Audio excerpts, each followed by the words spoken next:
morning everyone. Welcome to the class of English literature.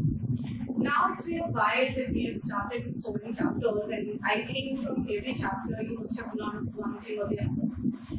This chapter reminds me of a very famous movie, Three Idiots. And I'm sure all of you must have watched that movie pretty well. There was a scene in this movie where Amir Khan was attending a class and his teacher who was teaching him about the machines. He asked a question, what is a machine? Now there were several students, they gave their own definition of machines and it was quite a funny scene. But Amir Khan told this answer in just one line. What is a machine? A machine is something that reduces human efforts. Your fan.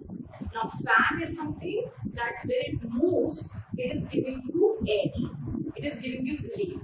He actually gave a very funny example of your zip. When you move up, down, that zip is also actually a machine. Anything that reduces human effort is called a machine. So today in this chapter, you're going to study, in this poem, you're going to study about machines. There is a poem which machines have described how they work and what they process. So before knowing the technical terms of machines, I'm going to make you aware of the simple machines that are used in all the other places. Now let's start with an inclined plane. So what is a plane? Plane is a simple line, right? This way. What is an incline? Incline means 2 points. Point number A, point number B. Where point number B or the second point is at a lower height from point number A. So an inclined plane is a plane which is in which one point is slightly above than the other. Now why it is actually used? It is used so that you don't have to push with high force. Now where is it used actually? You must have seen many places in malls and all. We certainly have a staircase, we have a lift, and then you certainly have this inclined plane where you can just move. You can move your trolley towards the land, or you can bring the trolley upwards also. So that concept is used through inclined plane. You will find it in many places. Now the second is screws. Screws are very simple. Whenever you have to hang something, whenever you have to knot something, what you do? You use a drill machine and put the screw inside it. In fun language, sometimes we also say that if you do some mistake, what we say is your screw loose, are you going to use stickers or not? Now this is wheels with axis. Similarly is the situation with this. Wheels with axis can be used in cycle also. Just to reduce the human effort, this machinery is used in many cases where it is a wheel and the axes are used within it.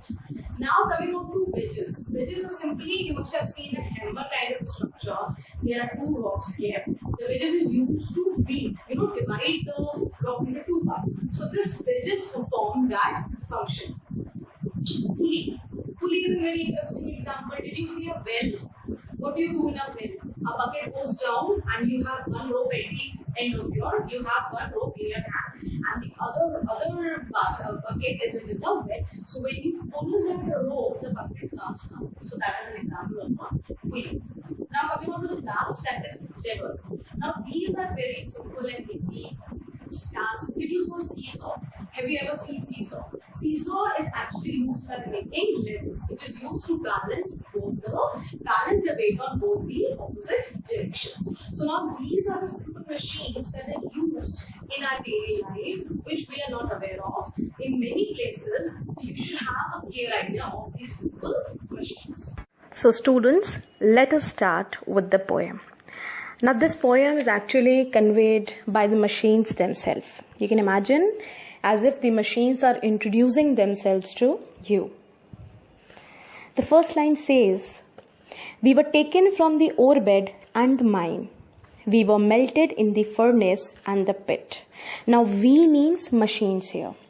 Machines are saying that they were taken from the ore. Now obviously children, in the last chapter also we had discussed that we get metal from ore. So obviously whatever machines have been made, their ore must have been extracted from the grounds.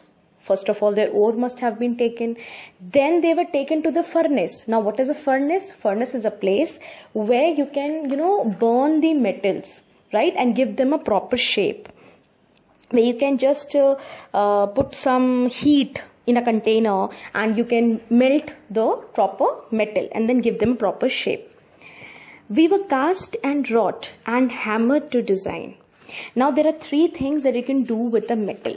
Hammering is again to give them a proper shape, and cast is when you're pouring the metal, then automatically it contains a shape, it forms a shape.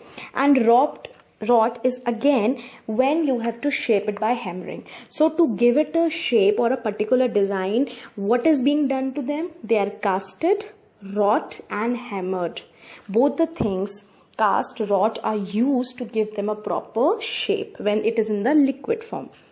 We were cut and filed and tooled and gauged to fit. So obviously now when they have got a big metal, they cannot use the full metal into the use. So what do they use? They were gauged. Gauged means they were measured through a tape. Suppose the metal is very big and they need only little portion of it. So it was measured and then the metal was again cut, filed and used for the further purposes. Some water, coal and oil is all we ask, and 1/1000 of an inch to give us play. Now what are the machines saying? That we don't eat food. What do we expect? We just expect water, coal and oil. Machines need oil, it is a fact. So the food for machines is water, coal and oil. And they need 1/1000 of an inch. 1/1000 of an inch means 1/1000 space. They need space so that they can function. Now they are big machines. You cannot keep them in your room. So they need a little bit of area where they can be used.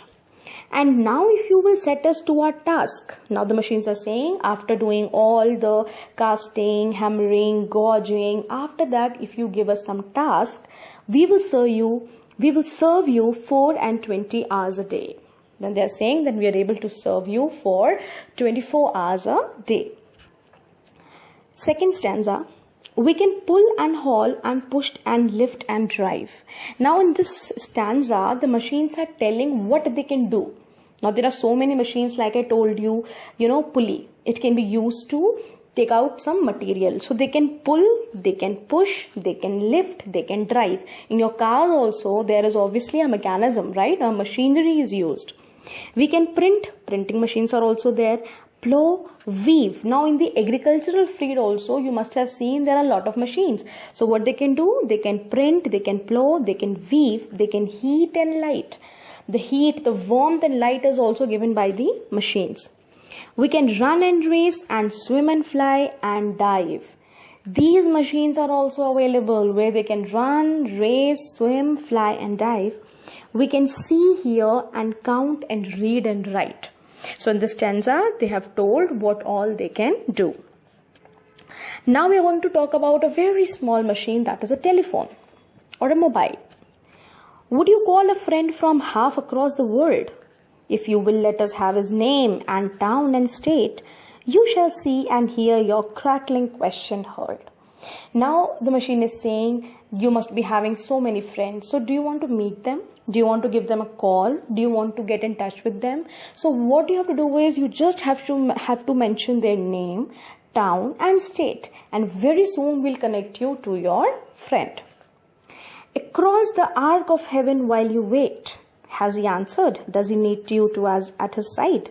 You can start this very evening if you choose and take the Western Ocean in the stride of 70,000 horses and some screws. Now the machines are saying that you sit across the heaven. That means you're sitting on one side and your friend is sitting on the other side and you are waiting. Did my friend receive the call? If he had not received the call, will he answer? Will he get back to me? So the machine says that this long distance can be simply covered by us. And even if you want to do this, then you can make your own telephone. You can make yourself a good machine, right, for your own use. The Boat Express is waiting your command. Now here you're going to read about the Boat Express. The Boat Express is basically a train. It starts from London and it goes to the other areas of the London. And it takes passengers. Right? So now this is also a kind of a machine. Now if you talk about ship, if you talk about boats, these are also machines. So the Boat Express is waiting for your command. Now the ship cannot run by itself. It has to be run. Somebody has to control the ship. You will find the Mauritania at the quay. till her captain turns the lever neath his hand and the monstrous 9-decked city goes to sea. Now what is saying, until you give the command, this 9-decked city means this ship is not going to go to the sea until the captain is going to move the lever. If you move the lever, if you move the machinery, only then this ship is going to go into the sea. That means it is waiting for your command. Your command here means the captain's command. Do you wish to make the mountain bare their head and lay their new cut forest at your feet? Do you want to turn a river in its bed or plant a barren wilderness with wheat? Now what they're saying, suppose there is a land where only mountains and mountains are there, but you want to cut those mountains and make forest, or you want to make it barren, or you want to add river into it. Anything that you want, that can be done by using the machine. Shall we pipe aloft and bring you water down from the never-failing cisterns of the snows? Now the machines are saying that if you even need water, we can bring the water from the cisterns. Cisterns are the storage where water is stored. So they are saying we can even bring water from the cisterns for you. If you want to cut down the mountains, make a forest or make a river or whatever, we can do that for you also. To work the mills and tramways in your town and irrigate your orchard as it flows. He says that even for the irrigation purposes, we are going to help you. It is easy. Give us dynamite and drills. Now they're saying it's a good work for us. You give us dynamites and drills. Through these dynamite and drills, they can convert a mountain into a proper land. They can break the mountain and make a proper land. Watch the iron-shouldered rocks line down and quake as the thirsty desert level floods and fills, and the valley we have dammed becomes a lake. He says first we will break the mountain into the rocks, then the rocks will be furnished, then we'll bring the water from the cisterns, and then this valley, this place will be full of water. Here they're saying the thirsty desert level floods. That means the desert that never had water will now be flooded with water. But remember please the law by which we live. Now this is something very important. They are telling that there is a law. We work by a law. What is that law? We are not built to comprehend a lie. We can neither love nor pity nor forgive. Now machines do not have emotions, which is automatically clear.